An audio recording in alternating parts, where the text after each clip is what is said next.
கிருபாசன பிரசாதவர மாதாவின் இந்த சன்னிதானத்தில் எங்கள் குடும்பத்தை சாட்சியாக மாற்றிய மேலான கிருபைக்காக நன்றி மாதாவே. என்னோட பேரு விமிகுமாரி. நாங்கள் கன்னியாகுமரி மாவட்டம் மார்த்தாண்டம் பகுதியில் உள்ள களியல் என்ற ஊர்லேருந்து வந்திருக்கிறோம். என்னோட மூத்த பொண்ணு இது. எனக்கு திருமணமாகி 11 வருடங்கள் ஆகின்றன. இவளுக்கு 10 வயது ஆகிறது. அதுக்கு பிறகு இவளுக்கு 2 வயதாக இருக்கும்போது நான் 2வது கன்சீவ் ஆனேன். கன்சீவ் ஆனது என்னன்னா டியூபில் கன்சீவ் ஆனேன். டியூபில் கன்சீவ் ஆகி ரொம்ப கஷ்டப்பட்டு பிறகு ஆப்ரேஷன் பண்ணி அதை ரிமூவ் பண்ணிட்டாங்க. ரிமூவ் பண்ணும்போது என்ன ஆச்சுன்னா என்னோட டியூபு வெடிச்சிடுச்சு. அப்படி எனக்கு ஒரே ஒரு டியூபு தான் இருந்தது. அதுக்கு பிறகு 8 வருடமாக நான் குழந்தை பாக்கியமின்றி இருந்தேன். என் மாதாவின் சன்னிதானத்தில் 2024 ஜூன் மாதம் 2ஆம் தேதி வந்து உடன்படிக்கை எடுத்தேன்.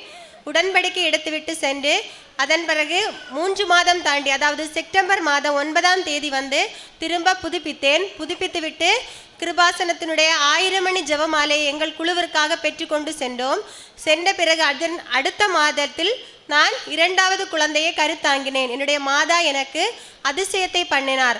அதே மாதிரி கன்சீவாக இருக்கும்போது ஹாஸ்பிட்டலில் சொன்னாங்க நல்லா ரெஸ்ட் எடுக்கணும், ஏன்னா ப்ளீடிங் ஆயிருந்து. அப்போ ரெஸ்ட் எடுக்கணும்னு சொன்னாங்க. 3 மாதம் அப்படியே ரெஸ்ட்டில் தான் இருந்தேன்.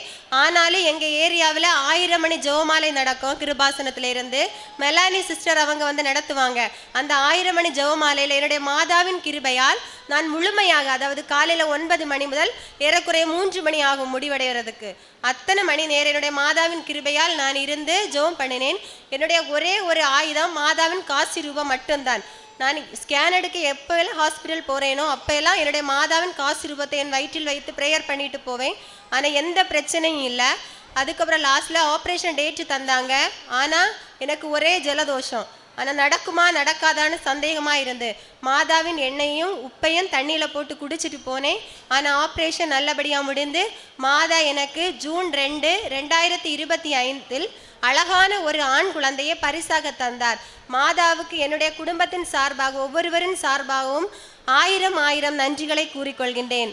அடுத்ததாக என்னுடைய குழந்தை பிறந்து 12 நாட்கள் ஆனதும் அந்த ஜூன் டைம் நல்ல குளிராக இருந்ததுனால எங்கள் அம்மாவோட வீடு ஷீட்டு வீடு. அப்போ அந்த குளிர் அவனுக்கு தாங்க முடியாமல் அவன் உணர்ச்சி இல்லாமல் ஃபீடிங் ஒன்றும் பண்ணாமலே இருந்துட்டான். ரொம்ப நேரம் இருந்தான். நாங்கள்லாம் நல்லா தட்டியெல்லாம் பார்த்தோம். ஒரு சவுண்டுமே ஒரு ரியாக்ஷனும் இல்லாமல் இருந்தான். உடனே தூக்கிட்டு ஹாஸ்பிட்டல் போனான். அங்கே போனப்போ டாக்டர் சொன்னாங்க அவனுக்கு ஆக்சிஜன் கொஞ்சம் கம்மியாக இருக்குது அப்படின்னு.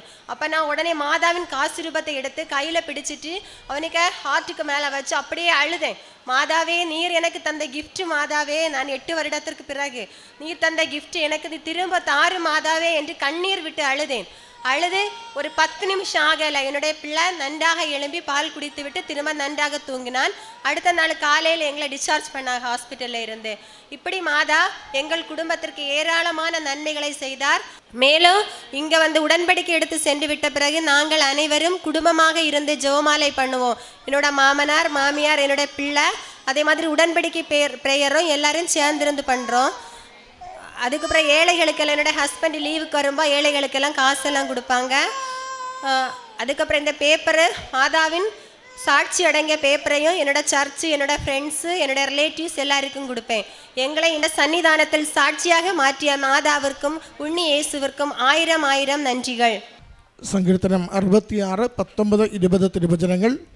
ദൈവം കേട്ടിരിക്കുന്നു, എൻ്റെ പ്രാർത്ഥനയുടെ സ്വരം അവിടുന്ന് ശ്രദ്ധിച്ചിരിക്കുന്നു. ദൈവം വാഴ്ത്തപ്പെടട്ടെ. അവിടുന്ന് എൻ്റെ പ്രാർത്ഥന തള്ളിക്കളഞ്ഞില്ല, അവിടുത്തെ കാരുണ്യം എന്നിൽ നിന്ന് എടുത്തു കളഞ്ഞുമില്ല. വിമികുമാരി എന്ന ഈ സഹോദരി കന്യാകുമാരിയിൽ നിന്നും അമ്മ മാതാവിൻ്റെ ഉടമ്പടി എടുത്ത് ജീവിക്കുന്ന മകൾ അമ്മയുടെ തിരുനടയിൽ എത്തിച്ചേരുന്നത് ജീവിതത്തിൻ്റെ വലിയൊരു ആഗ്രഹത്തോടു കൂടിയാണ്. 8 വർഷമായി 2ാമതൊരു കുഞ്ഞിന് വേണ്ടി ആഗ്രഹിച്ച് പ്രാർത്ഥിച്ച് യാതൊരു തരത്തിലും അത് ഫലപ്രാപ്തി അണയാതെ ഒത്തിരി ചികിത്സകൾക്ക് പോയി അതൊക്കെ പരാജയപ്പെട്ട് ട്യൂബൽ പ്രഗ്നൻസി കാരണം ഒരു കുഞ്ഞിനെ പ്രദാനം ചെയ്യുവാനാവാതെ ഏറെ ക്ലേശിച്ച ദമ്പതികളാണ് കൃപാസന മാതാവിനെ തേടിയെത്തി പ്രാർത്ഥിക്കുന്നത്. സഹോദരി വാക്കുകൾ കൊണ്ട് സൂചിപ്പിക്കുന്നുണ്ട്. അമ്മയുടെ നടയിൽ വന്ന് കണ്ണീരോടെ ഉടമ്പടി എടുത്തു. 3 മാസം തികയുന്നതിന് മുമ്പ് തന്നെ ഉദരത്തിൽ കുഞ്ഞിനെ ഉരുവാക്കുകയും ആരോഗ്യമുള്ളൊരു ആൺകുട്ടിയെ നൽകി അമ്മ മാതാവ് കുടുംബത്തെ സഹായിച്ച് അനുഗ്രഹിച്ചുവെന്ന അതോടൊപ്പം തന്നെ അതേ കുഞ്ഞിന് തന്നെ ഒരു പനിയും കോൾഡും വന്നിട്ട് വല്ലാതെ ഓക്സിജൻ ലെവൽ താന്നു പോയപ്പോൾ ഇത്തിരി ക്ലേശകരമായ സാഹചര്യത്തിലൂടെയാണ് പോകുന്നതെന്ന് ഡോക്ടർമാർ പറഞ്ഞ ദിവസം തന്നെ ആ അമ്മ മാതാവിൻ്റെ കാശ്രൂപം കുഞ്ഞിനോട് ചേർത്ത് പിടിച്ച് പ്രാർത്ഥിച്ച് വളരെ വേഗത്തിൽ ഓക്സിജൻ ലെവൽ സാധാരണ പോലെയാവുകയും പൂർണ്ണ സൗഖ്യം ലഭിച്ചതിനെയും സഹോദരി സാക്ഷ്യപ്പെടുത്തുകയാണ്. ജീവിതത്തിൻ്റെ ഭാരവും ക്ലേശവും ഏതുമാവട്ടെ അമ്മയുടെ കരങ്ങളിലേക്ക് വിട്ടുകൊടുക്കുന്നത് പൂർണ്ണമായ ശരണത്തോടു കൂടിയാണെങ്കിൽ നമുക്കതിന് ഫലപ്രാപ്തിയുണ്ട്. ആ ഫലപ്രാപ്തിയുടെ സന്തോഷവും സാക്ഷ്യവുമാണ് ഈ കുടുംബം അമ്മയുടെ അൾത്താരയിൽ ഏറ്റുപറയുന്നത്. നിങ്ങളുടെ ഭാരങ്ങൾ അവനിൽ ഏൽപ്പിക്കുക, അവൻ അത് ഏറ്റെടുത്ത് നിങ്ങളെ അനുഗ്രഹിക്കും. ഈ കരങ്ങളടിച്ച് ഈ സാക്ഷ്യം ദൈവസന്നിധിയിൽ സമർപ്പിക്കാം. അത്യപൂർവ ദൈവാനുഭവങ്ങൾ ഇനി നിങ്ങൾക്കും സ്വന്തം. ഈ യൂട്യൂബ് ചാനൽ ഇതുവരെ സബ്സ്ക്രൈബ് ചെയ്തിട്ടില്ലെങ്കിൽ ഇപ്പോൾ തന്നെ സബ്സ്ക്രൈബ് ചെയ്യുക. ഈ വീഡിയോ ഇപ്പോൾ തന്നെ നിങ്ങളുടെ സുഹൃത്തുക്കൾക്ക് ഷെയർ ചെയ്തുകൊണ്ട് കർത്താവിൻ്റെ പ്രേക്ഷിതരാകുക.